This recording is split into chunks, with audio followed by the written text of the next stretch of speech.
नमस्कार दोस्तों, मैं सुमित मिश्रा स्वागत करता हूँ एक बार फिर से आप सभी का एमजेटी एजुकेशन में। साथियों, रसिया यूक्रेन वार की तरह ही एक और वार शुरू होने जा रही है दुनिया में, और इस बार उस लड़ाई में अमेरिका इन्वॉल्व होगा। जी हाँ, जिस प्रकार से रसिया यूक्रेन में इन्वेड किया था सैन्य अभ्यास के नाम पर, सिक्योरिटी के नाम पर आकर के धीरे धीरे किनारे किनारे पहले घेराबंदी किया, उसके बाद से फिर अटैक कर दिया। कुछ इसी प्रकार से वेनेजुएला को घेर रहा है अमेरिका और वहां पर इन्वेड करने की तैयारी कर रहा है। लेकिन ऐसा क्यों कर रहा है, इसके पीछे का कारण क्या है, इसको जानते हैं। पूरा डिटेल से हम लोग बात करेंगे।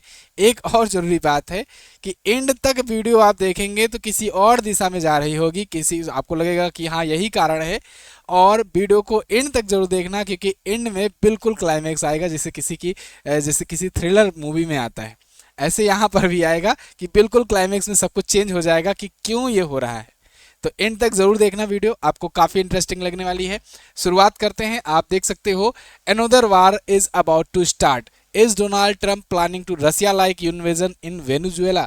क्या डोनाल्ड ट्रंप वेनेजुएला में रसिया की तरह इन्वेड करना चाह रहे हैं? जी हाँ, बिल्कुल।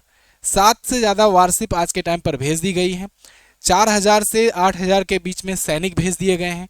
इसके अलावा P-8I गश्ती विमान और भी बहुत सारे ट्रूप्स वहां पर भेज दिए गए हैं। वेनेजुएला के चारों तरफ घेराबंदी बना ली गई है। यहाँ पर आप आर्टिकल देख पाओगे, US Venezuela tension rise as US warships arrive in southern Caribbean. तो आइए देखते हैं पूरा मामला क्या है। लेकिन उससे पहले एक जरूरी बात, साथियों, मंथ एंड सेल चल रहा है, उसका आखिरी दिन है कल, तो आप इसका फायदा उठाइए। जो भी हमारी ई बुक्स हैं, चाहे वो मंथली ई बुक हैं, जनवरी से जून की 6 मंथ की है, या वन लाइनर ई बुक है, या साइंस की, या स्टैटिक जीके की, इन सब पर ह्यूज डिस्काउंट दिया जा रहा है। आप इन ई बुक्स को ले सकते हो एमजेटी ऐप पर जाकर के बाई यूजिंग कोड एमजेटी। इसके अलावा आप अगर हमारे कोई वीडियो कोर्सेज लेना चाहते हो तो उस पर भी हैवी डिस्काउंट किया गया है। देखिए, जीएस सफलता बैच सिर्फ और सिर्फ 249 में दिया जा रहा है। ऐसे यूपी पुलिस कांस्टेबल बैच हो या एएलपी ग्रुप डी, इन सब का बैच हो, ये आपको 199 में मिल रहा है। इसके अलावा जो सब्जेक्ट वाइज बैच है, जो इंडिविजुअल सब्जेक्ट पढ़ना चाहते हैं, उनको मात्र 99 में कर दिया गया है। तो ये सिर्फ कल तक के लिए रहेगा ऑफर, आप इसका फायदा उठाइए, कूपन कोड में यूज कीजिए एमजेटी। सबसे अफोर्डेबल प्राइस पर है, लेकिन सबसे ज्यादा हाईएस्ट क्वालिटी कंटेंट के साथ है। हमारे जो भी बैचेज होते हैं ये आपको एमजेटी ऐप पर ही मिलेंगे। एमजेटी ऐप का लिंक डिस्क्रिप्शन में मिल जाएगा, या फिर आप गूगल प्ले स्टोर से भी सिंपली डाउनलोड कर सकते हो। आइए आते हैं टॉपिक पर। वेनेजुएला सबसे पहले देखते हैं वर्ल्ड मैप में है कहाँ पर। तो वर्ल्ड मैप में आप जैसे उत्तर अमेरिका तो आप पहचानते होंगे। उत्तरी अमेरिका में आप देखो 3 बड़े देश हैं, मैक्सिको है, यूनाइटेड स्टेट्स ऑफ अमेरिका है, ऊपर है इसके कनाडा।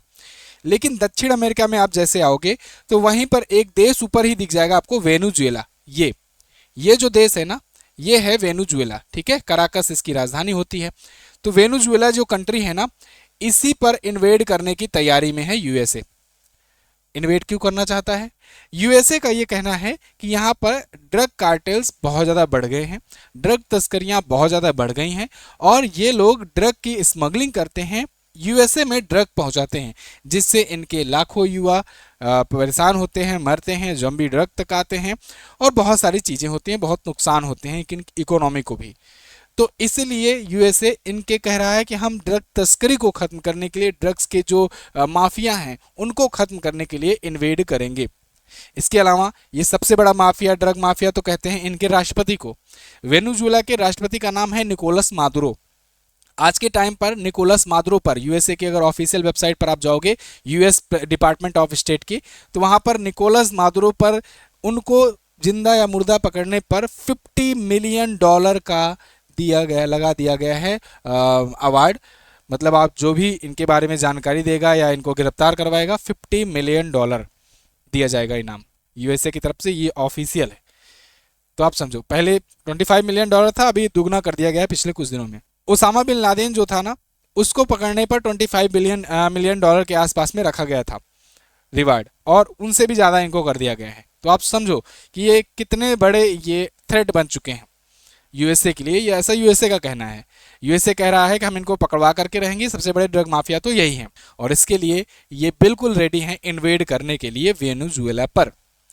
लेकिन बात यही आती है, सिर्फ यही इतना है या कुछ और मंशा है? तो आप वीडियो को एंड तक देखते रहिए, अभी आपको सब समझ में आएगा। पहले तो देख लेते हैं कौन कौन सी ये वारशिप भेज चुके हैं। जो आज की टाइम पर न्यूज आ रहा है कि 7 वारशिप भेज चुके हैं, ठीक है। पहले 3 भेजे थे, फिर 2 और भेजे, फिर 2 और भेजे। तो इन 7 में 3 जो हैं जो कि है यूएसएस ग्रेवली, यूएसएस डनहम, इसके अलावा यूएसएस सैम्पसन, ये तीनों की खासियत पहले देख लेते हैं। तो यूएसएस ग्रेवली जो है ये हवा, समुद्र, पनडुब्बी हमलों से रक्षा करने और खुफिया जानकारी जुटाने में माहिर है। साथ ही साथ टॉमहॉक क्रूज मिसाइल और एंटी सबमरीन मिसाइल को लॉन्च होते हैं यहाँ से। इसके अलावा बेहतर रडार और फायर कंट्रोल सिस्टम एक साथ कई टारगेट को तबाह कर सकता है। आप समझते जाइए, देखते जाइए और फिर आप खुद बताइएगा कि क्या इसकी ज़रूरत वाकई में किसी ड्रग तस्करी के, ड्रग माफिया को ख़त्म करने के लिए है या कुछ और उद्देश्य है। बेहद तेज कई मिशन को एक साथ अंजाम देने में माहिर यूएसएस जेसन डनहम, टॉमहॉक स्टैंडर्ड और ईएसएसएम मिसाइल लॉन्च होते हैं यहाँ से। इसमें लॉकहीड मार्टिन का एजिस सिस्टम है जो खतरों को तुरंत पहचान करके उनका जवाब देता है। तीसरा जो वारशिप है ये अमेरिका के सबसे ज़्यादा क्रू मेंबर को एक साथ जहाज़ों में ले जाता है। एक लंबे मिशन के लिए यह मुफीद है। लंबे मिशन, ध्यान देना बात। मार्क 41 टॉमहॉक और एसरोक मिसाइल दाग सकता है। मल्टी फंक्शन रडार हवाई, समुद्री और पनडुब्बी खतरों को एक साथ ट्रैक कर सकता है और उस पर अटैक कर सकता है। तो ये 3 वारशिप तो इन्होंने सबसे पहले भेजा था। इसके अलावा 4000 से ज़्यादा सैनिक, P-8A पॉइसन जो गश्ती विमान होता है, समुद्री गश्ती विमान, वो एक हमलावर पनडुब्बी, ये सब भी भेज दिया है इन्होंने। सोचो, पनडुब्बी वगैरह भी भेज दिए हैं।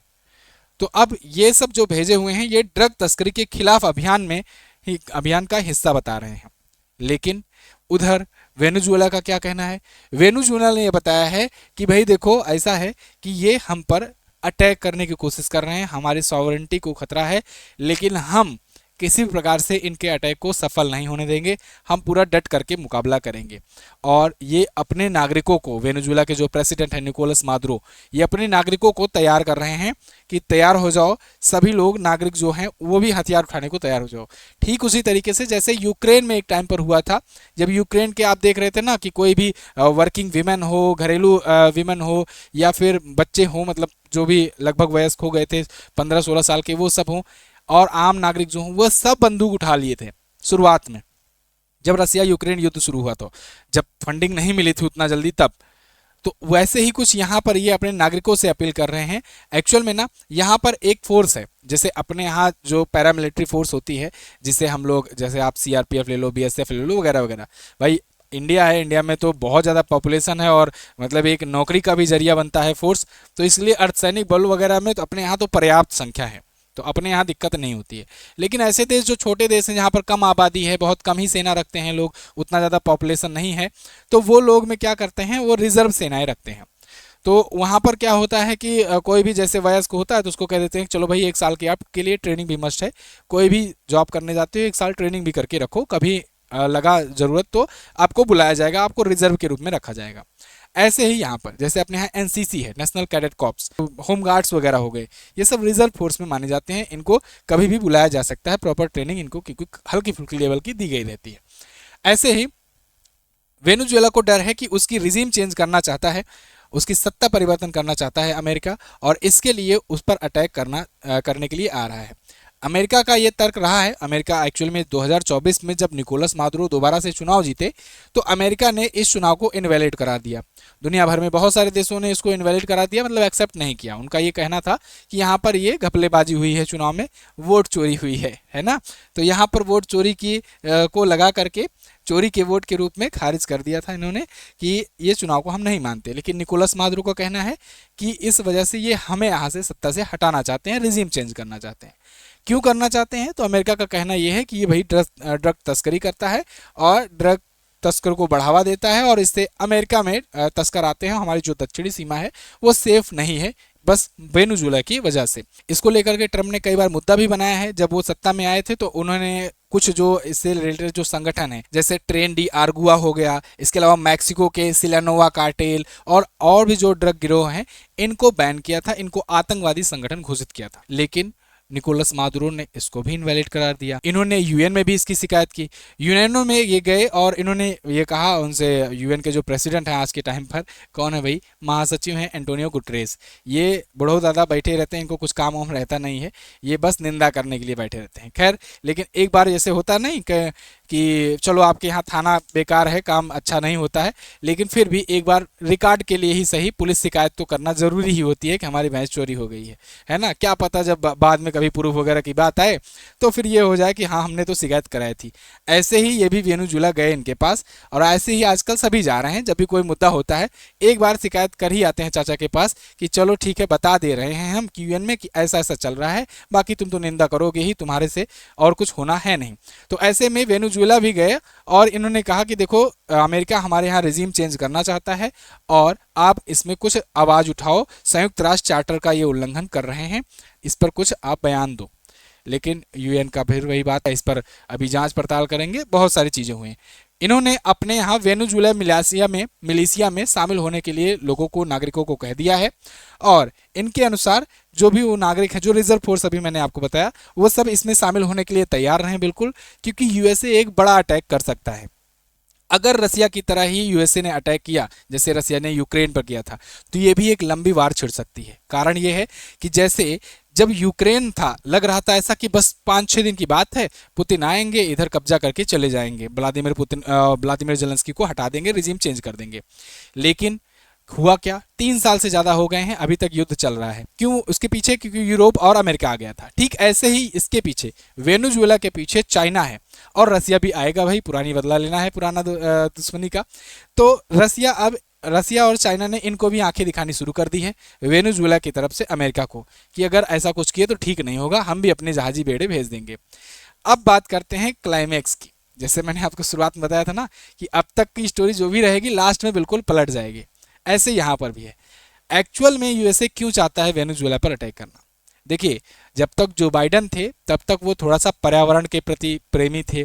दुनिया भर जैसे बात कर रही है कि भाई CO2 का उतना एमिशन ना होने दो, COP21 का ख्याल रखो, जो पेरिस जलवायु समझौता हुआ था उसका, इन सबको थोड़ा सा ख्याल रखो, तेल वगैरह को कम करो, ईवी को बढ़ावा दो, तेल का जो उत्पादन हो रहा है उसको कम रखो, ज़्यादा कार्बन एमिशन होता है क्योंकि। लेकिन ट्रंप आते हैं, ट्रंप कहते हैं भाई इससे कुछ नहीं होता, ये EV छोड़ो, पर्यावरण का हमें कोई फर्क नहीं पड़ा है, पेरिस जलवायु समझौते से ही ये बाहर आ गए। इनका ये नारा रहता है ड्रिल बेबी ड्रिल, एक बहुत ही फेमस नारा है ट्रंप का। ये कहते हैं कि जितना ज़्यादा से ज़्यादा ड्रिल हो सके उतना ज़्यादा ड्रिल करो और उसके बाद फिर निकालो, तेल का उत्पादन करो। इसीलिए ये दोनों बार पेरिस जलवायु समझौते से बाहर हो चुके हैं। अब ड्रिल बेबी ड्रिल के तहत ही ये अमेरिका में उत्पादन करवा रहे हैं, साथ ही साथ में ये वेनेजुएला में भी चाह रहे हैं कि खूब अच्छे से उत्पादन हो और उत्पादन के साथ साथ यहाँ के रिजर्व पर हमारा कब्जा आ जाए। अब दुनिया में आपको तो ये जरूर पता होगा कि कौन कौन से देश तेल बेचते हैं। अमेरिका है, ईरान है, सऊदी अरेबिया है, UAE है, कतर वगैरह है, रसिया है। रसिया से तो अभी इंडिया लेने पर तेल इतना ज़्यादा अमेरिका खफा हुआ है। लेकिन आपको शायद ये ना पता हो कि सबसे ज़्यादा तेल है किसके पास। अगर जब बात आती है कि सबसे ज़्यादा ऑयल रिजर्व किसके पास है, तो उसमें वेनेजुएला जो है ये सबका बाप बना बैठा हुआ है। 303 बिलियन बैरल यहाँ पर ऑयल रिजर्व्स हैं, और भी ज़्यादा हो सकते हैं, ये तो आंकड़े हैं। दूसरे नंबर पर सऊदी अरेबिया है जिसके पास 267 बिलियन बैरल है। इसके अलावा UAE है 113 बिलियन के साथ, ईरान 209, रसिया 80, कुवैत, इराक, इन सब के पास ऑयल रिजर्व्स हैं। लेकिन कौन कितना ज़्यादा ड्रिल कर रहा है, कौन कितना ज़्यादा निकाल रहा है तेल, तो उस मामले में अगर आप देखोगे ना तो सबसे ज़्यादा देखिए यहाँ पर एक लिस्ट है किसके पास कितना ऑयल रिजर्व है।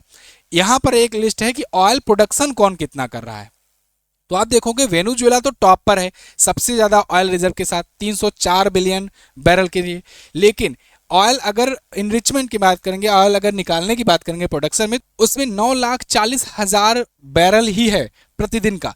इसका देखिए इतना ही ये मिलियन प्रतिदिन जो है ये निकालता है। इसके अलावा अगर वहीं दूसरे पर सऊदी अरेबिया को देखोगे तो ये 9 मिलियन बैरल पर डे का इनरिचमेंट करता है। इराक को देखो तो ये 4 मिलियन, फिर इसके बाद फिर ईरान भी 4 मिलियन, और इसके बाद यहीं पर आपको दिख जाएगा यूनाइटेड स्टेट्स ऑफ अमेरिका, ये वाला, ये देखो 13 मिलियन बैरल पर डे का ये इनरिचमेंट करता है सबसे ज़्यादा। जबकि इसके पास रिजर्व उतना नहीं है, रिजर्व इसके पास सिर्फ 74,000 के है आसपास है, लेकिन ये निकालता सबसे ज़्यादा है तेल।